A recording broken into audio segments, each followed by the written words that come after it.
बिस्मिल्लाहिर्रहमानिर्रहीम। अस्सलाम वालेकुम यूट्यूब फैमिली। उम्मीद है आप सब खैरियत से होंगे, खुशबाश होंगे। अल्लाह पाक सबको खुश रखे, आमीन। अब चलते हैं आज की रेसिपी की तरफ। आज मैं बनाने जा रही हूँ मटन जो है उसकी कढ़ाई। और लेकिन मटन ये है, इस ये सारा बोनलेस है क्योंकि मैंने अपने बनाना है बच्चों के लिए। और ये देखिए बड़ा ही मज़े का टेंडर हुआ है। फुल गलाना होता है क्योंकि ज़रा सी भी बोटी सख्त रह जाए या गोश्त सख्त हो तो बच्चे कहते हैं मामा च्युइंगम बन रहा है। तो बस इसको मैंने अच्छे से गला लिया है।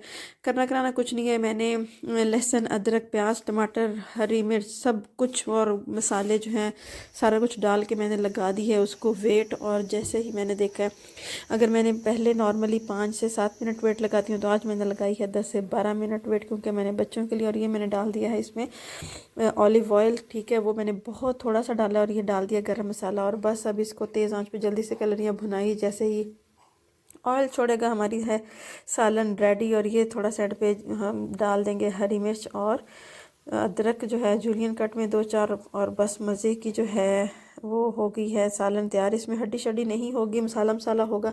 बच्चों को लगा के दूंगी पराठे के अंदर और रोटी के अंदर रोल बना के, और वो आराम से मज़े से खाएंगे। और जो ओल्ड एज है वो भी बड़े मज़े से खाएंगे। बहुत ही मज़े का सालन बना है, आप भी ट्राई करें और मुझे बताइएगा कैसा बना। दुआओं में रखिएगा याद। शक्ल आपको थोड़ी सी घुली घुली सी नज़र आ रही होगी, लेकिन खाने में बहुत ही मज़े का है क्योंकि आपका टेंशन फ्री होकर खाना है। हड्डी शड्डी है कोई नहीं है। और बस नवाला लगाएं और खाएं।